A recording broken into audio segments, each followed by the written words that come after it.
Hello friends, बरायबाय Bodo info YouTube channel आसा खालामो गासिबो मोजां दङ दा फाइनाली BTC फरेस्टनि अफलाइन एप्लाइ सोलिगासिनो दङ लास्ट डेटआ 3 एप्रिल सिम थागोन दा बेयाव इम्पोर्टेन्स आपडेट लाबोदों गोबां कमन कुइसन फैदों खायसे फुल भिडिअ नायाखै बेखायनो आन्दायगासिनो दङ आं सानो गासिबो जाहाथे मोजां एप्लाइ खालामो बेखायनो रिपिटलि भिडिअ खालामदों जाहाथे बयबो थालाङै बायदि ओके Then बेयाव कमन क्वेश्चना जाबाय IPO दाननांगोन नामा एबा चालान दाननांगोन नामा second question age limit age relaxation दंना गैया ST SC OBC UR then how to submit बोरै एप्लाइ खालामनांगौ अफलाइनखौहाय एन्ड BCDC सार्टिफिकेट इम्पोर्टेन्ट नामा ST नि थाखाय एबा PRG इम्पोर्टेन्ट नामा OBC नि थाखाय कास्टनि थाखाय बेखौ नायगोन दा बेयाव नोंथांमोना गोबां कुइसन खालामनो हागौ बेखायनो भिडिअखौ फुल्लि नाय अब्लासो बुजिगोन नङाबा नों जेब्लायबो आन्दायगोन स' बारा गोबाव जाया भिडिअआ 8 मिनिट्सनि गेजेराव थागोन स' ट्राइ खालामगोन फोजोबनो थाबैनो इम्पोर्टेन्स खोथाखौ लानानै दा लोगोफोर जाय नोंथांमोना Bodo info YouTube चेनेलाव गोदानै फैदोंमोन साबस्क्राइब खालामना ला जेब्लायबो साख्रिनि आपडेट लोगोसे सरकारि आसनि स्किमनि सायाव आपडेट नोंथांमोना मोनबाय थानो हागोन स' बिनि एग्जामा जुलाइ आगस्ट सेप्तेम्बराव बे जानायनि चान्सआ दङ अफलाइन हिसाबै डिस्ट्रिक्ट लेभेलाव स' बिदिब्ला जोङो जागायनोसै गोबाव खालामा जों थांगोन फार्स्टआवनो एड्रेस जेब्ला नोंथाङा एप्लाइ खालामगोन ना नैबे एनभेलपखौ नोंथांमोना लाथारनांगोन ओके स' बे एनभेलप नोंथांमोना मोनदों बेखौ लाथारनांगोन एप्लिकेसन फर दा पोस्ट अफआव नोङो मा पोस्टआव एप्लाइ खालामनो सानदों बेखौ होनांगोन ओके जेरैहाय फरेस्ट गार्ड एबा फरेस्टार ग्रेड 1 होनांगोन एन्ड केटेगरि कोडआव गोसोबादि ST खौ होनो हागोन कास्टखौ ST आव होदो नोंथांमोना बेनिफ्राय कमिउनिटियाव बेयाव जुदि नोंथांमोना एनभेलपआ रेडिमेड बा बर' कसारि होनो हागोन बाट जुदि बे रेडिमेड नङाबाबो नोंथांमोना जागोन बेनिफ्राय फर्म थायोना फर्माहाय जाबाय नोंनिफ्राय हरनाय बेयाव फार्स्टआव नोंनि नाम केयर अफ नोंनि फादार्स नेम बेनिफ्राय भिलेज टाउनखौ होदो पोस्ट अफिस PS बेनिफ्राय डिस्ट्रिक्ट पिन कड होनानै बेखौ होदो एन्ड फैबाय दानिया 2 नोंथांमोना 2 दायाव बबेयाव सेन्ड खालामगोन बेखौ जों दानिया डिसकास खालामसै दा बेखौ खालामनाय सिगां मोनसे बाथ्रा नैबे गिदिर खामा बेनि सिङावहाय फिसा सेल्फ एनभेलप नोंथांमोननि सेल्फ एनभेलप बेखौ हरफानांगोन ओके बेनो जाबाय थाइबानि पस्टेल स्टाम्प बेयाव स्टाम्पनानै हरनांगोन एनभेलपआव नोंथांमोना हरथारनांगोन बेनिफ्राय नोंनि एड्रेसखौहाय 2 होनानै 2 दा होनानै एबा 2 होनानै नोंनि नाम होम एड्रेस गासैखौबो जाहाथे होयो सेम टु सेम नोंनि एड्रेसखौ होना लायो ओके बेखौ बुजिबाय एनभेलपआ नांथारगोन सेल्फ एनभेलप बुङो जेरावनोखि खामनि सिङाव बेखौ थाइबानि पस्टेल स्टाम्प स्टाम्पनानै हरथारनांगोन जुदि हराबा नोङो डाइरेक्ट रिजेक्ट जागोन देन फैबाय एड्रेस दा एड्रेसा नायदो नै स' एड्रेसा नायदो नोंथांमोना नैबे एनभेलपआव लिरनांगोन नालाय बेयाव नोंथांमोननि एड्रेसा बेनो टु दा मेम्बार सेक्रेटारि ओके बेखौ नायदो नै कमा दङ सेन्ट्रेल सिलेक्सन बर्ड दङ CSB ब्रेकेटआव BTC पोस्ट अफिस रोड दङ क'क्राझार BTC आसाम ब्रेकेटआव पिन कड नाम्बार दङ बेबायदि बेयाव नोंथांमोना पस्ट खालामनांगोन बा हरनांगोन स' बिनि लास्ट डेट 3 एप्रिलसिम 5टासिम दङ बेलासिनि बेसिम नोंथांमोना साबमिट खालामनो हागोन दा मोनसे बाथ्रा गोबां कमन कुइसन डाइरेक्ट हैनो हागोन येस नोंथांमोना डाइरेक्ट नोंथांमोना साबमिट खालामनो हागोन बाय हेन्ड हैनो हागोन नोंथांमोना CSB अफिसाव CSB अफिस बे क'क्राझाराव दङ टेङापारायावहाय बेयाव नोंथांमोना हैनांगन जुदि लकेलिटिबा जुदि नोङो अदालगुरिनिबा थांनानैबो हैनो हागोन नाथाय मास्ट बि IPO खौ नांथारगोन दाना फैबाय IPO जोंनि ST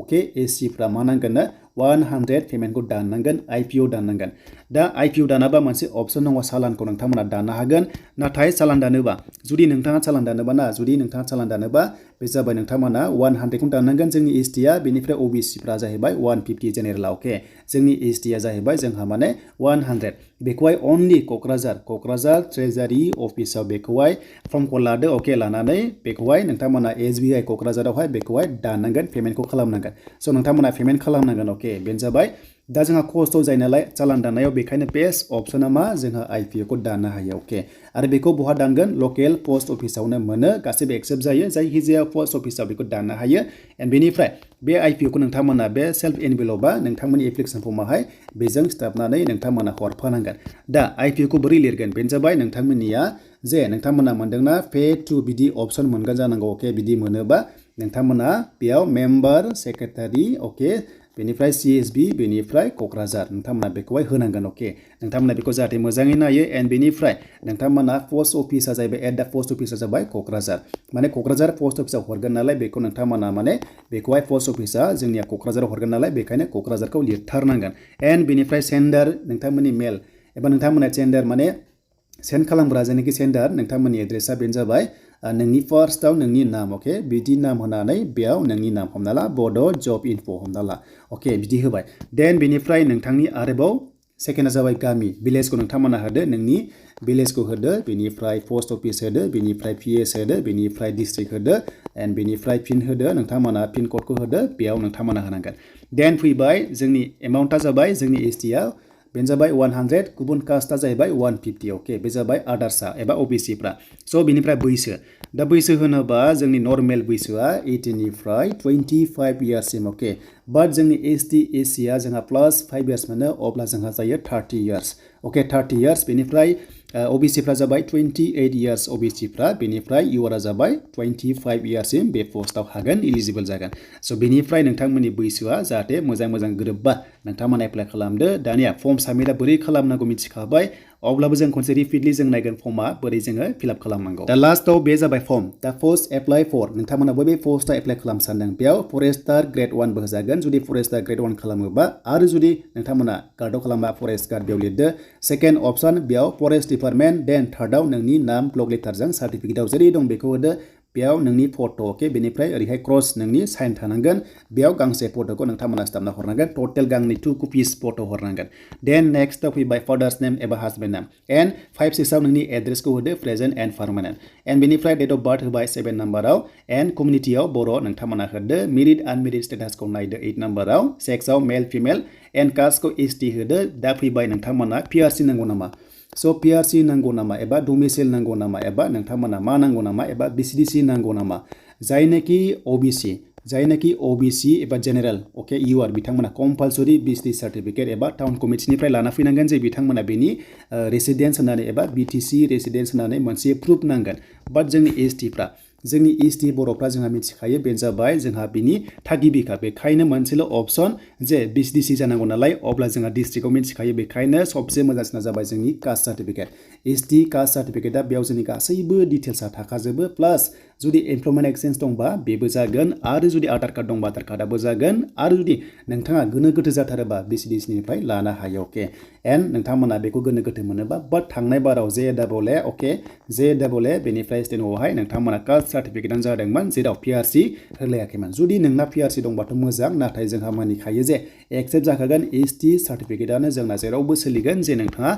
ST थागिबि जोंनि BTC होननानै ओके बाट बेयाव OBC फ्रा 100% BTC सार्टिफिकेट एबा टाउन कमिटिनिफ्राय जायखिजाया रिकमेन्डेसन नांथारगोन जे बिथाङा मास्ट बी माने कम्पालसरि देन फिजिकेलि नोंथांमोना हेन्डिकेपबा येस नङाबा न' ओके एन्ड बेनिफ्राय फैबाय दानिया प्रेजेन्ट अकुपेसन बेयाव निल होदो जुदि नोंथाङा जेबो मावाखैबा स' बेनिफ्राय ट्रेजारि चालानानै ओके नाम्बार 12 बे जाबाय जायखिजाया ट्रेजारि एबा IPO बे कम्पालसरि माब्ला दानदों डेटखौ होदो बबेयाव दानदों बेखौ बेयाव होदो ओके उदालगुरि बा उदालगुरि पोस्ट अफिसखौ बेयाव होदो नों बबेयाव दानदोंमोन एन्ड साबजेक्टआव सर्ट फर्म होदो एडमिटआव जि दङ बेखौ होबानो जाबाय जेबो मेटार नङा बेयाव रेजेक्ट जाया नोंथांमोना हमना ला इंलिसआ जोंना थायो